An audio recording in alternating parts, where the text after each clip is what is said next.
La halte humanitaire est un lieu d'accueil de jour pour les exilés situé en plein cœur de Paris. Elle est gérée par l'Armée du Salut et de nombreuses associations s'y relaient pour accompagner au mieux les personnes accueillies.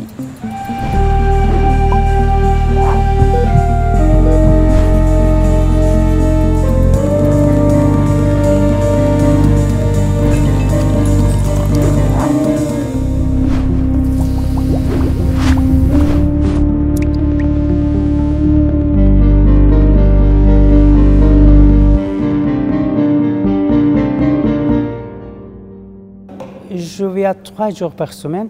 Avec le français, par exemple, je peux apprendre la culture. Il y en a beaucoup de choses, oui. C'est mieux pour moi. On organise des cours de français avec des professeurs bénévoles et des bénévoles en soutien. Alpha qui est vraiment débutant, le groupe débutant qui est au milieu et intermédiaire qui est plus fort, on va dire.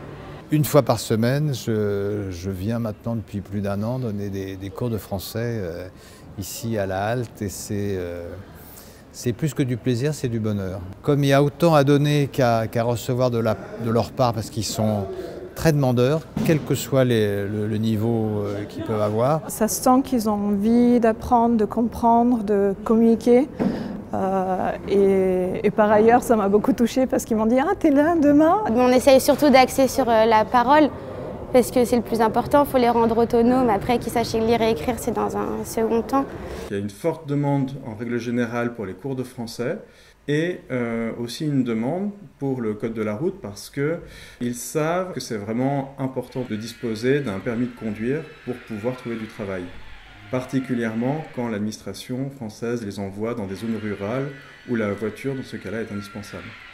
On a reçu un don de 1 500 € pour des manuels scolaires, des manuels de français qu'on a achetés. Et c'est une super nouvelle parce que ça nous permet d'avoir un suivi, parce qu'on a un prof qui est différent chaque jour, donc chaque prof fait son cours. Avec le livre, ce sera plus facile que les élèves évoluent et qu'ils voient leur évolution à travers le manuel, donc c'est une super nouvelle, on est très contents. L'une d'entre nous a formidablement organisé des visites au Louvre. On organise des visites au musée du Louvre, au musée du Quai Branly. Ils ont expliqué tous les tableaux et tous les statues, le date et l'horizon.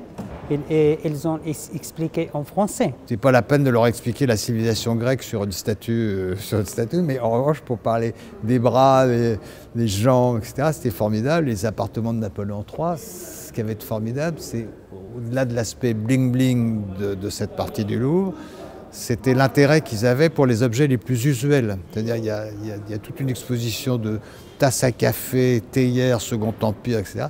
Là, tout d'un coup, ça leur parlait formidablement. Ils ont quand même des conditions de vie difficiles, donc on ne peut pas attendre à ce qu'ils soient là tous les jours à 9h30, pile à l'heure, comme nous, on a l'habitude de voir à l'école.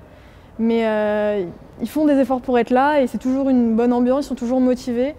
Mais quand on leur dit que leur cours, leur formation est 3 jours par semaine, vraiment ils tiennent à venir tous les jours de cette formation pour la suivre et pour progresser. Il y a une vraie volonté vraiment de s'intégrer, de maîtriser les codes et la langue, et nos cours ont vraiment une visée d'autonomie réelle. En fait, le vrai truc, c'est que si tu prends du plaisir à faire cours avec eux, ils te le rendent.